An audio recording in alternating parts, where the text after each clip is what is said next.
اهلا بكم فيديو جديد على قناه تكتيكانا وتحليل اداء ريال مدريد ضد اتلتيك بلباو، المباراه اللي انتهت بالتعادل السلبي في الدوري الاسباني. هنشوف مع بعض في الفيديو شكل ريال مدريد مع الكره، شكل الدفاع من دون الكره. هركز على النقاط الاهم تكتيكيا عند زيدان، بالاضافه لتوضيح صانع العاب ريال مدريد في المباراه، مع تسليط الضوء على اهم شيء بيفتقده ريال مدريد بالفتره الاخيره واللي ممكن يحرمه من استمرار المنافسه مع برشلونه على الفوز بالليجا. يلا بينا علشان نشوف ريال مدريد بدأ بتشكيل 4-3-3، ودي كانت الصورة التعبيرية لمعظم فترات اللقاء، انه اتلتيك بلباو متنازل عن الكرة والاستحواذ لصالح ريال مدريد، وبنشوف بلباو بيدافع في ملعبه بال10 لعيبة بالشكل 5-3-2. بالمقابل ريال مدريد اثناء امتلاك الكرة بيكون راموس ميليتاو خط اول، وامامهم مودريتش كارفخال رودريجو كريم بنزيما رباعي الجهة اليمنى، رباعي الجهة اليسرى فيدي فالفيردي ميندي فينيسيوس جونيور وتوني كروز. وده اللي هنشوفه مع بعض في الرسم التكتيكي داخل الملعب. يلا بينا. ايضا ريال مدريد من دون الكرة كان بيدافع في ملعبه على فترات بال10 لعيبة، ولكن كان بيختلف الرسم للشكل 4-1-4-1.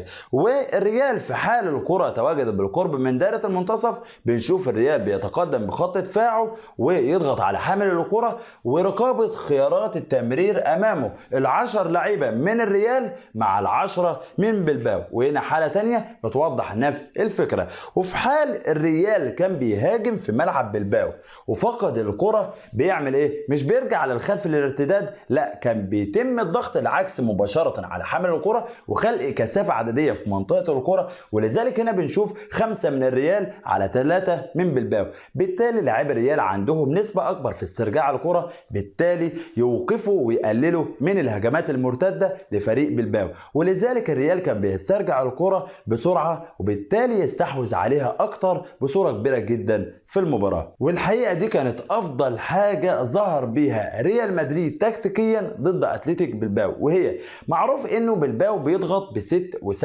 لعيبة، بالتالي هتبقى في صعوبة في اخراج الكرة من لاعبي الريال. لو تواجد 6 ضد 7 او 7 ضد 7 الريال هيكون مجبر على تشتيت الكرة، ولكن ده ما كانش بيحصل. ليه؟ لانه لاعبي الخط الهجوم رودريجو كريم بنزيما فينيسيوس جونيور كانوا بيقربوا من لاعبي الوسط، ولاعبي الوسط بيقربوا من خط الدفاع. لذلك هنا تلاحظ في الصورة انه الريال هنا في ملعبه امام قوس ال18 بتلاحظ انه الريال 10 لعيبة ضد 7 من بلباو. بالتالي هنا حامل الكرة فيرلاند مندي امامه خيارات تمرير اضافية من خلالها يقدر يخرج الريال بالكرة تحت الضغط بكل سهولة. طيب ده كان صدفة؟ لا، في حالة تانية هنا بتوضح ان الريال بيتم الضغط عليه ب8 لعيبة ومع ذلك فالريال موجود ب10.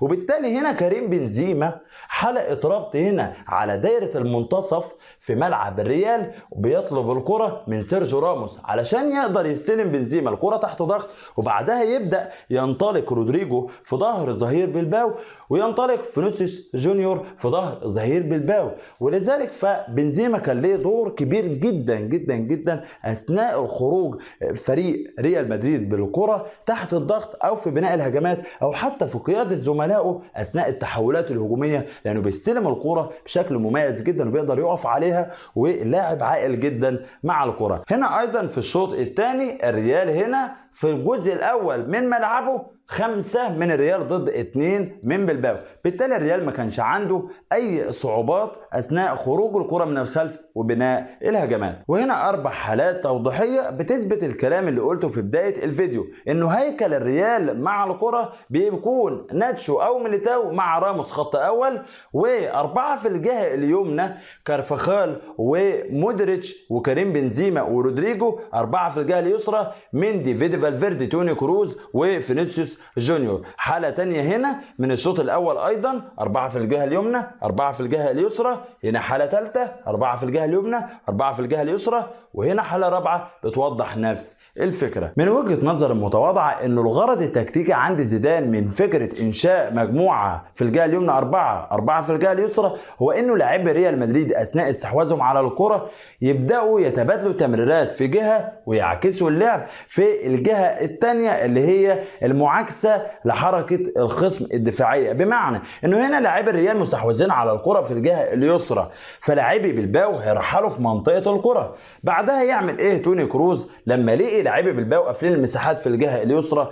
بدا هنا توني كروز يمرر في الجهه اليمنى عند كارفخال. لاحظوا معايا هنا تحرك كريم بنزيما اللي دايما بيكون خيار للتمرير امام زملائه. هنا الكره اصبحت عند كارفخال، وهنا التسع لاعيبه من بلباو بيرحلوا للجهه اليسرى اللي هي الجهه اليمنى عند ريال مدريد. وكريم بنزيما هنا بيغير اتجاهه بشكل مميز جدا علشان يبدا يتحرك مع مودريتش في انصاف المساحات. هنا صوره من الكاميرا الثانيه علشان توضح الفكره بشكل مثالي. هنا كارفخال معاه الكره وامامه ظهير بلباو. لاحظوا معايا هنا مودريتش هيبدا يهرب في انصاف المساحات اللي هي هتظهر ما بين ظهير بلباو وقلب الدفاع، وهنا معاه كريم بنزيما بيتحرك بشكل مثالي معاه في انصاف المساحات. مودريتش دخل، وهنا بنزيما بدا يكون خيار للتمرير امام مين؟ امام كارفخال. هنا في الحاله دي مودريتش هيخرج وبنزيما هيدخل هيراوغ اللاعب وبعدها هيسدد، وكان ممكن يسجل هدف مميز جدا من النقطة التكتيكية الأهم عند زيدان أثناء امتلاك الريال للكرة. وسط ملعب بلباو ما بيقدرش يغطي الملعب لأنه ثلاثة غير كافيين لتغطية عرض الملعب، بالتالي الريال كان بيوصل من المساحات الجانبية ويبدأ يعمل عرضيات من أماكن مرتفعة، سواء مندي من الجهة اليسرى أو كارفخال من الجهة اليمنى. هنا حالة تانية بتوضح المساحات اللي بتظهر على جانبي وسط لاعبي أتلتيك بلباو. وهنا تسليط الضوء على أحد نجوم ريال مدريد في المباراة ضد أتلتيك بلباو. مودريتش كان هو صانع لعب ريال مدريد من الوسط، وكان بيحاول يوصل زملائه من خلال التمريرات المتقنة. هنا مودريتش وتمريرة مميزة عند جونيور في المساحة الخالية خلف خط دفاع بلباو. وهنا حالة تانية مودريتش هنا بيمرر عند فينيسيوس جونيور، ولكن البرازيلي مش بيستغل الهجمة بالشكل المثالي. وهنا مودريتش وعرضية مميزة جدا عند جونيور في المساحة الخالية ما بين قلب دفاع وظهير بلباو، ولكن فينيسيوس جونيور كالعادة بيضيع الفرصة بغرابة. وهنا حالة كمان ومودريتش وتمريرة مميزة عند جونيور في المساحة الخالية. وهنا حالة كمان وتمريرة مميزة جدا من لوكا مودريتش عند جاريث بيل في الشوط الثاني في المساحة الخالية. هنا فرصة فينيسيوس جونيور أمامه المرمى خالي، ولكنه بيضع الكرة في قدم الحارس، مع انه كان ممكن كمان عنده حل تاني وهو يمرر الكرة لكريم بنزيما، ولكنه أضاع الفرصة. هنا توني كروز بيسدد ولكن الكرة كانت في العارضة. وهنا حالة كمان جونيور بيضيع بكل غرابة، وهنا كمان كريم بنزيما بيضع الكرة في يد الحارس. وهنا كمان كريم بنزيما والمرمى خالي وبتكون في القائم الأيمن. وهنا كمان فرصة من كريم بنزيما في يد الحارس.